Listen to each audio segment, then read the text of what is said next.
Este programa es presentado por Amazing Facts. Maranata familia, soy Carlos Muñoz, orador asociado junto al pastor Doug Batchelor, presidente del ministerio Amazing Facts. Les tengo una pregunta, ¿cuál es su propósito en esta vida? O dígame, ¿qué sucede después de la muerte? ¿Estaremos brincando de nube a nube, tocando arpas? ¿O sufriremos infierno y castigo eterno? ¿Y qué es la marca de la bestia? ¿Ha escuchado de ella? Ahora les tengo una respuesta. Estudios bíblicos de Amazing Facts. 27 lecciones totalmente gratuitas con respuestas a estas preguntas y más. Inscríbase hoy mismo en amazingfactslatino.org y busque la sección Estudios de la Biblia. O si vive en Estados Unidos, llame al número 1-888-788-3935 para más información. Maranata familia, y gracias por estar con nosotros nuevamente en nuestro programa Amazing Facts Latino.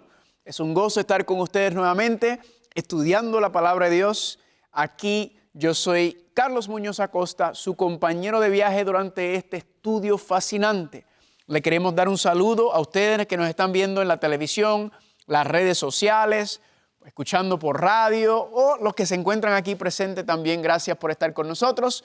Hemos estado estudiando unos temas fascinantes y espectaculares y hoy vamos a continuar con ese estudio. Quiero recordarles sobre la oferta, el regalo que tenemos para ustedes hoy. Ahí en pantalla pueden ver cómo accesar este regalo completamente gratis. Usted puede contactarnos y también puede ir a nuestra página amazingfactslatino.org para recibir este precioso regalo. Pero hoy vamos a empezar a estudiar otro tema fascinante. Vayan conmigo, por favor, al libro de Apocalipsis. Recuerden que hemos estado partiendo todo nuestro estudio a base del libro de Apocalipsis. Y en Apocalipsis capítulo 14 encontramos el mensaje final, la última advertencia, la última amonestación de Dios a la tierra antes de acabar con él. En Apocalipsis capítulo 14, noten lo que dice el versículo número 9. Y el tercer ángel lo siguió diciendo a gran voz: si alguno adora a la bestia y a su imagen y recibe la marca en su frente o en su mano, él también beberá del vino de la ira de Dios, que ha sido vaciado puro en el cáliz de su ira, y será atormentado con fuego y azufre delante de los santos ángeles y del Cordero. Dios envía su último llamado, su última amonestación a la tierra, diciendo que la ira de Dios va a caer sobre este mundo de pecado, de violencia y de maldad. Dios no va a permitir que esto continúe para siempre. Dios le va a poner fin. Y Él envía el mensaje, este mensaje final en Apocalipsis 14, que apenas leímos una parte. Son 3 mensajes que envía, 3 mensajes angelicales, y solamente le di una cosquillita con uno, porque más adelante lo estaremos estudiando con profundidad y detalle. Ahora, este mensaje, noten cómo concluye o cómo termina. Vayan conmigo al versículo número 14. Este mensaje es el mensaje llamando al mundo antes del fin de este mundo. Y noten lo que dice Apocalipsis 14, 14. Dice: y miré, y aquí que en una nube blanca, sobre la nube uno sentado semejante a ¿qué? Al Hijo del Hombre. Sabemos que el Hijo del Hombre es un nombre, un título de Jesucristo. El Hijo del Hombre también se le llama el Hijo de Dios, haciendo alusión a su divinidad. Hijo de Hombre, haciendo alusión a su humanidad, ¿verdad? Como tomó ambas naturalezas, entre otras cosas, lo que significa. Semejante al Hijo del Hombre, que tenía en su cabeza una corona de oro y en la mano una hoz aguda. La hoz, ¿para qué es? Para segar, ¿verdad? Para recoger, para cortar. Se usa un instrumento de agricultura. Y del templo salió otro ángel clamando a gran voz al que estaba sentado sobre la nube, que es el Hijo del Hombre, que es Cristo, y le dice: mete tu hoz y siega, porque la hora de segar ha llegado, pues la mies de la tierra está ¿qué? Está madura.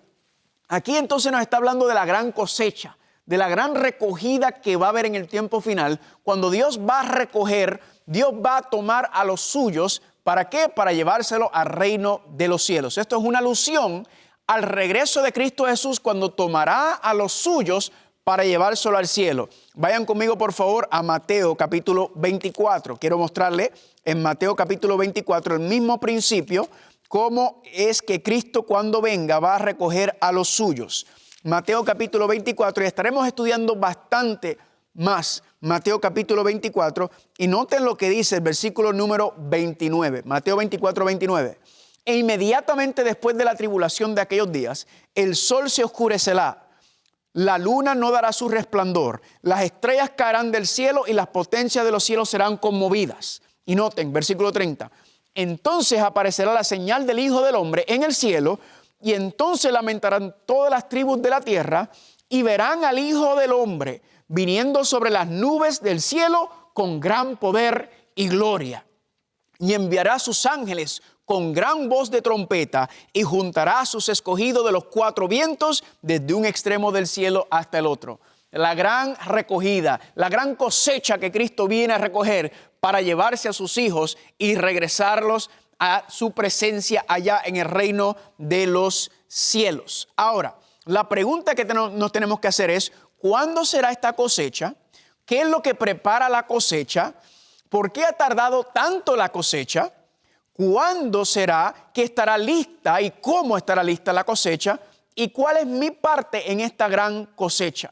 Familia, está hablando del gran clímax del libro de Apocalipsis. ¿Por qué le digo esto? Porque recuerden que habíamos hablado que Apocalipsis, la estructura es una estructura que se conoce como una estructura quiástica, ¿verdad? El quiasmo, que va en creciendo, va en aumento hasta llegar al punto alto, el clímax.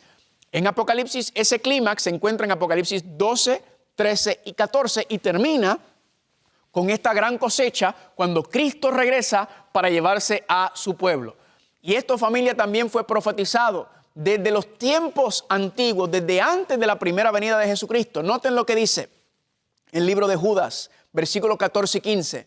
De estos también profetizó Enoc. Noten que está hablando de Enoc allá del libro de Génesis.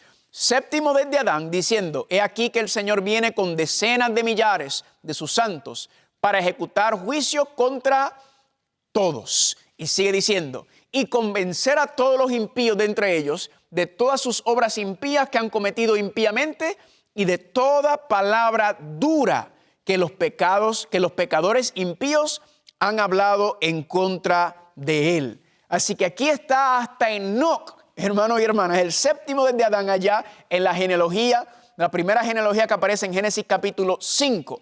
Nos explica que el deseado y regreso de Cristo para acabar y terminar con este mundo ha sido el evento más esperado y con más ansia. El clímax de este gran conflicto, el que le va a poner fin a esta gran controversia que se ha desatado entre Satanás y Cristo.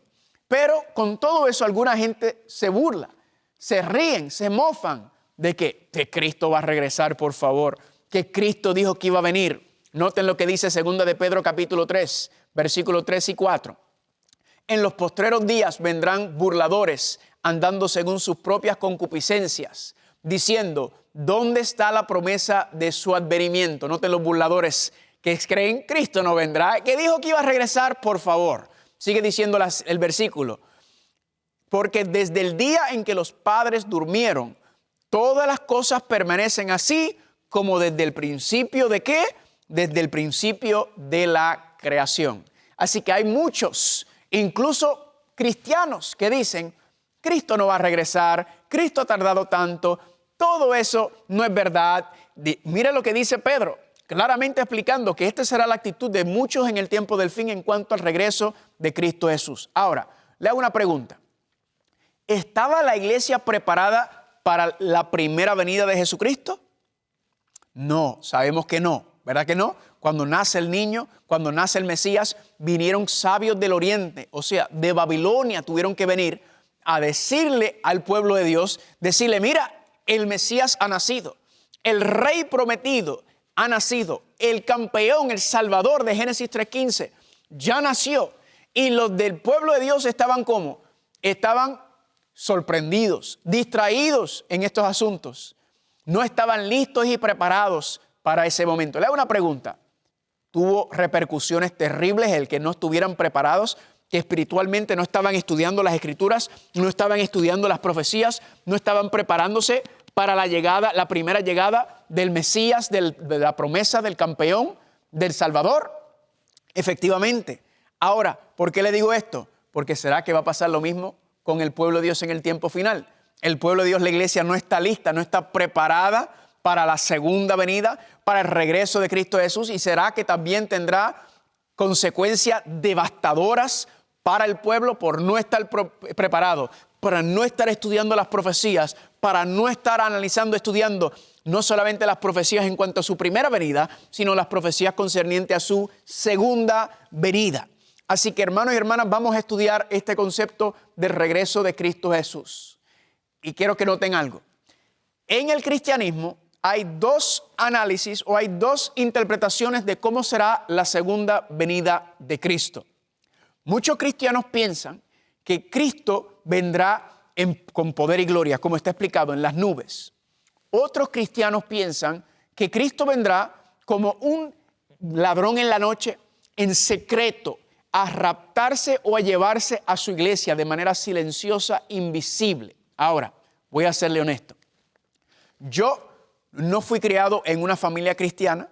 Yo entonces cuando crecí, entonces terminé apartado de Dios, no queriendo saber de Dios, ateo, agnóstico, rebelde, como ustedes quieren decirle, al concepto de Dios, y más adelante le voy a explicar por qué.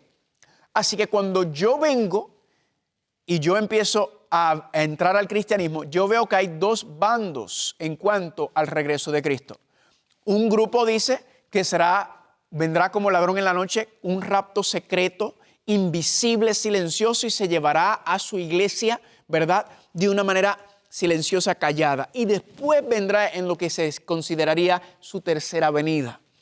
Pero otros cristianos dicen que Cristo vendrá con poder y gloria en su segunda venida, que vendrá sobre las nubes. Ahora le hago una pregunta. ¿A cuál de los dos grupos voy a escuchar?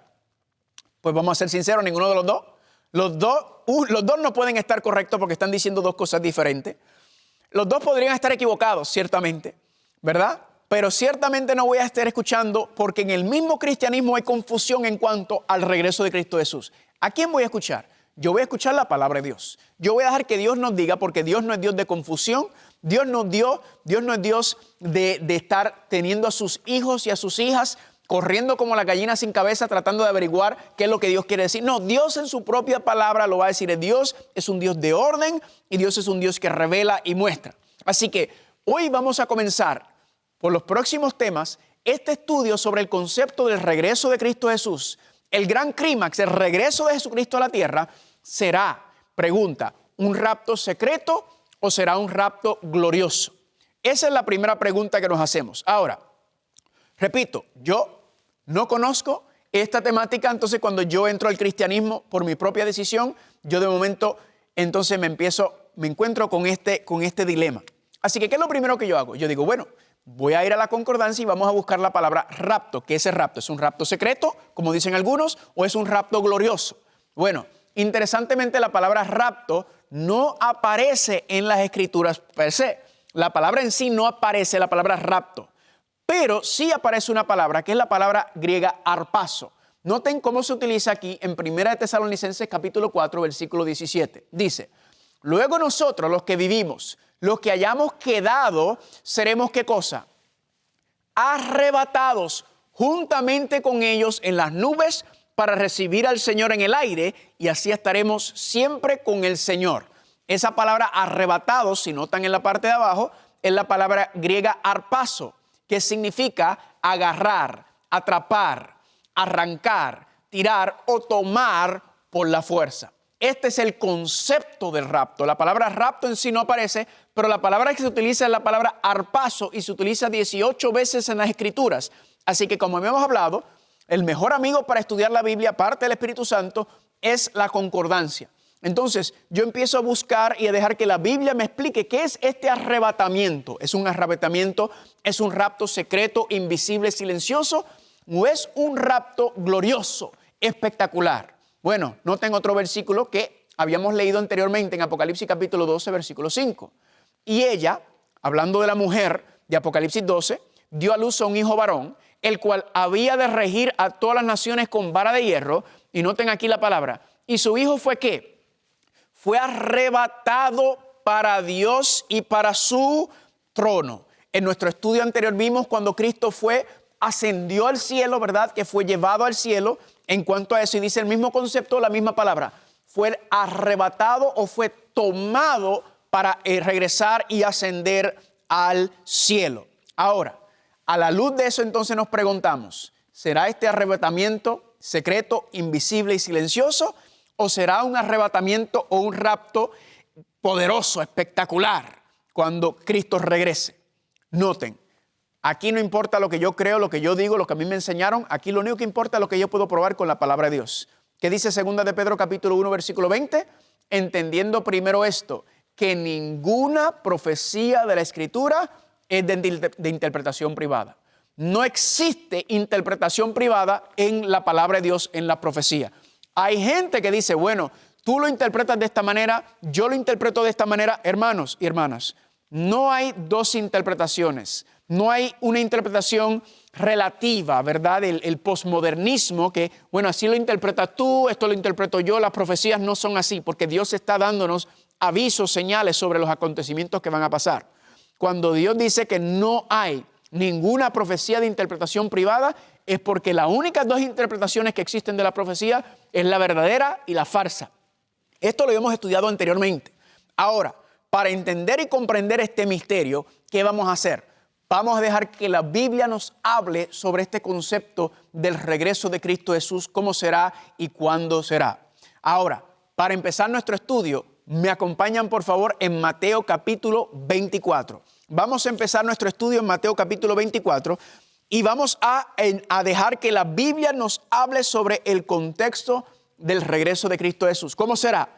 ¿O será glorioso o será invisible, secreto? No puede ser ambas, familia, porque vamos a ver que la palabra de Dios no permite que haya ambas interpretaciones porque es una o la otra. Mateo capítulo 24 y vamos a comenzar en el versículo número 3. Este es Cristo, Él está con los discípulos, está mirando y señalando a la santa ciudad, a Jerusalén. Y noten lo que dice en el versículo número 3. Vamos a empezar en el versículo número 1. Cuando Jesús salió del templo, se iba y se acercaron sus discípulos para mostrarles los edificios del templo. Respondiendo, Él les dijo, ¿ven todo esto? De cierto os digo que no quedará alguna piedra sobre piedra que no sea derribada. Versículo número 3. Y estando Él sentado en el monte de los olivos, los discípulos se acercaron diciendo aparte, dinos, ¿cuándo serán estas cosas? ¿Y qué señal habrá de tu venida y del fin del siglo o del fin del mundo? Prestemos atención a esto, hermanos y hermanas. Los mismos discípulos están diciéndole a Jesús. Jesús dice, mira, este santuario será destruido, no quedará piedra sobre piedra. Y ellos dicen, ¿cuándo será este evento? Y noten cómo se asocia ahora ese evento con qué, con tu venida o con tu regreso y el fin del siglo, el fin del mundo. En Mateo capítulo 24 lo que encontramos se llama una profecía dual.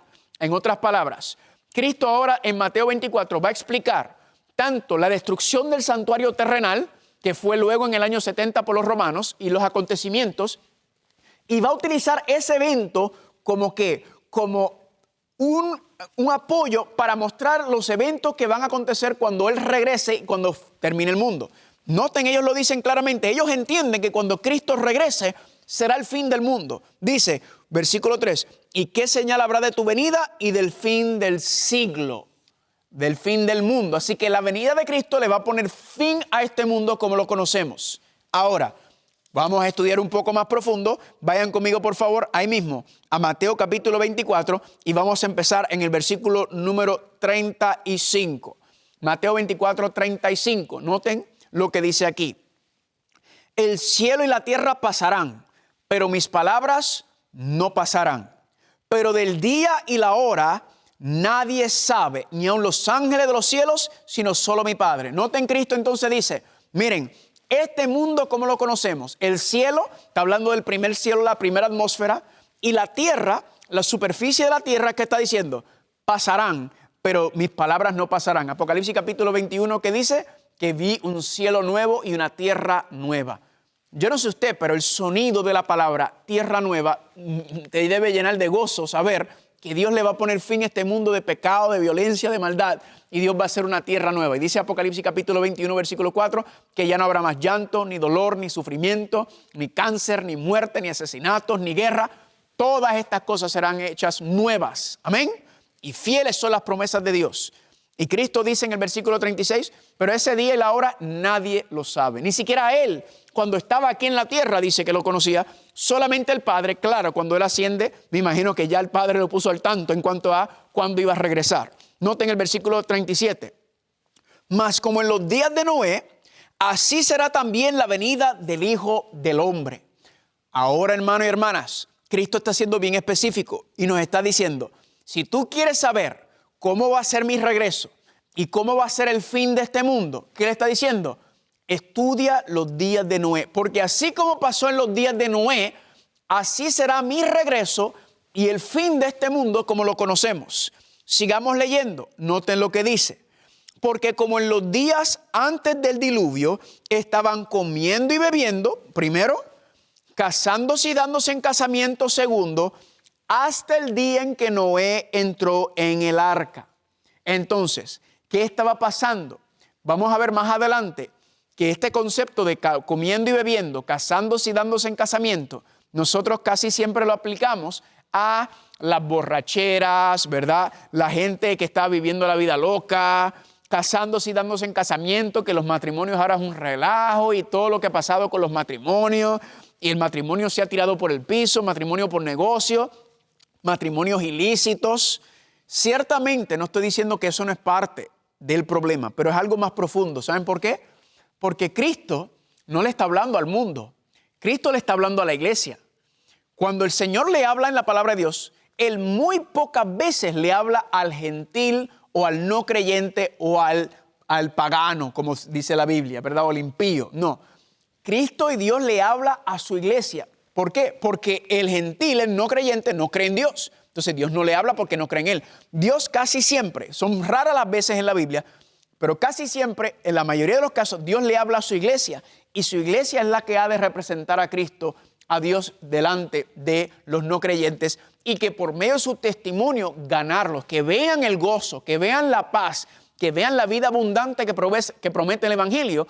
Y la gente entonces, al ver el testimonio nuestro, entonces querrán conocer a nuestro Dios. Eso es lo que dice Cristo claramente en la palabra de Dios. Por ejemplo, en Mateo 24:14 dice, y este Evangelio será predicado por testimonio a todas las naciones y entonces vendrá el fin. Es por nuestro testimonio que la gente ve a Dios en nuestra manera de comportarnos, nuestra manera de hablar, nuestra manera de vestir, nuestra manera de vivir. Nuestra vida es un sermón, nuestra vida es un testimonio, nuestra vida es un púlpito al mundo por el cual predicamos por medio de nuestro testimonio. Entonces, aquí está enseñando, familia, que esto está ocurriendo dentro del pueblo de Dios. Vamos a estudiar eso más profundamente. Tengo un tema completo sobre comiendo y bebiendo y otro también sobre casándose y dándose en casamiento. Noten lo que dice. Hasta el día en que Noé entró en el arca, y versículo 39, y no entendieron hasta que vino el diluvio. Pregunta, ¿quién no entendió? Pues no entendieron los que estaban comiendo y bebiendo, casándose y dándose en casamiento. ¿Qué no entendieron? No entendieron que el juicio de Dios iba a venir sobre la tierra y que Dios le iba a poner fin al mundo. En este contexto, en el contexto del diluvio, fue con agua que Dios destruyó la superficie de la tierra. Vamos a ver más adelante que la Biblia enseña que la destrucción final será por medio de fuego que Dios va a destruir la superficie de la tierra para hacer una tierra nueva y un cielo nuevo, la restauración. Noten lo que sigue diciendo en el versículo 39. No entendieron hasta que vino el diluvio. En otras palabras, cuando empezó a llover, entendieron. Comprendieron lo que Noé estuvo predicando durante 120 años, de que ¿qué? De que el fin iba a venir e iba a llegar y que el juicio de Dios cayó sobre la tierra. Lo mismo que está aconteciendo en Apocalipsis capítulo 14. Y se los llevó, nota, no entendieron hasta que vino el diluvio, pero ya era tarde porque ya la puerta del arca había cerrado. Y se los llevó a todos. ¿A quién se llevó? Pues obviamente los que no estaban dentro del arca, los que estaban afuera, vamos a ver. Así será también, ¿qué cosa? La venida del Hijo del Hombre. Noten, familia. Interesante, Cristo dice, así fue como los días de Noé, así será también cuando yo regrese, ¿verdad? Cuando yo venga a terminar con este mundo, en mi regreso, el fin del mundo, será como en los días de Noé. Le hago una pregunta, ¿cuántos grupos habían durante el tiempo de Noé? 2 grupos, los que estaban dentro del arca y los que estaban fuera del arca. Esos son los únicos 2 grupos que existen, ¿están conmigo? Uno fue llevado, uno fue tomado. Noten lo que dice el versículo número 40. Entonces estarán 2 en el campo, el uno será tomado y el otro será dejado. 2 mujeres estarán moliendo en un molino, la una será tomada, la otra será dejada. Velad pues porque no sabes a qué hora ha de venir el Señor. Entonces, uno tomado, uno dejado. ¿Cuál es el contexto? ¿Cómo se puede entender uno dejado y uno tomado? Vayan conmigo por favor a Génesis capítulo 7. Génesis capítulo 7. Apenas este es el comienzo de este estudio tan y tan sabroso, que solamente le estoy dando una cosquillita, solamente estoy queriendo que veamos y estudiemos. Noten, regresando al diluvio, Génesis capítulo 7, versículos 23 y 24. Noten lo que dice. Versículo número 23, Génesis 7, 23. Así fue destruido todo ser que vivió sobre la faz de la tierra, desde el hombre hasta la bestia. Los reptiles y las aves del cielo fueron raídas de la tierra y quedó solamente ¿quién? Noé y con él los que estaban en el arca. En otras palabras, hay dos grupos en el tiempo final. Uno que está dentro del arca, protegido, y los que están afuera. Dice que vino el diluvio y ¿qué hizo? Y se los llevó a todos. Aquí explica a quién se llevó el diluvio. ¿Se llevó a quiénes? A los que estaban fuera del arca, a los que no estaban protegidos. Pero Noé y su familia que estaban dentro del arca, ¿qué dice? Que quedó solamente Noé y con los que en él estaban en el arca. Fueron llevados. Puede leer en Lucas capítulo 17 también. Dice que fueron tomados por la destrucción. Fueron llevados por la destrucción. ¿Y quiénes quedaron? Quedó Noé solamente. La palabra quedó solamente Noé. Esa palabra en hebreo, la palabra shawar, significa un remanente. Quedó un remanente sobre la tierra cuando vino el diluvio y se los llevó. Y Cristo dice, así como fue en aquellos tiempos, así será también en mi venida. Uno será tomado y otro será dejado. Dos grupos solamente. Los que están adentro del arca y protegidos por Dios, y los que están afuera del arca y los que no tienen protección en ese contexto. Ahora, usted dirá, pero espérate, esto no fue lo que me enseñaron a mí. No cunde el pánico, apenas estamos comenzando el estudio. Lo que quiero es provocarle, hacerle una cosquillita en la cabecita para empezar a pensar y ver las cosas como la Biblia lo explica, dice en este contexto. Así que en el próximo estudio vamos a regresar a esta temática, vamos a regresar a Mateo 24 y vamos a seguir retomando el concepto de uno tomado, uno dejado y del ladrón en la noche, que apenas no lo hemos ni tocado. Vamos a ir versículo por versículo en la Biblia donde habla de ese concepto. Para terminar, quiero recordarle nuestra oferta que tenemos para usted. Ahí está la información en pantalla para usted recibir este regalo. También se puede comunicar con nosotros en nuestro correo electrónico latino@amazingfacts.org. Ahí nos pueden escribir y pedir esta oferta para que se lo hagamos llegar, y cualquier petición, cualquier pregunta, o también para reunirse con nosotros y adorar juntos aquí en el área de Sacramento, en el norte de California.